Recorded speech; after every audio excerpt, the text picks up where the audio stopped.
আসসালামু আলাইকুম। কেমন আছো তোমরা? আজকে ছিল আমার ভাগনার বার্থডে। তো ওরা আমাদের বাড়িতে বেড়াইতে আসছে, বাবার বাড়িতে সবাই আমরা আসছি। আমরা দুই বোন, আমার মেজো কাকার মেয়ে, সবাই আজ একসাথে হয়েছি। তো ভাবলাম যে ওর বার্থডেটা তখন এই বাড়িতেই পালন করা হোক। আমার ছোট ভাই ফরিদপুর থেকে আসছে, ও কেক টেক যা লাগবে নিয়ে আসছে। এই যে আমার আব্বা, ভাগনা, ওদের সবাইকে নিয়ে কেক কাটছে। তো সবাই দোয়া করবেন, মাশাল্লাহ বলবেন। আল্লাহ যেন ওদের আগামী দিনগুলো খুব সুন্দরভাবে নেয়, ইমানের সাথে রাখে, ভালো রাখে সবাইকে।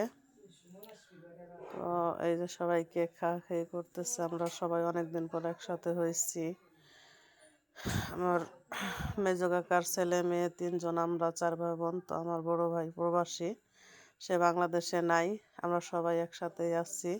এই সবাই খাওয়া দাওয়া করতেছে, বোন বউ নাই, ভাইয়ের বউরা সবাই।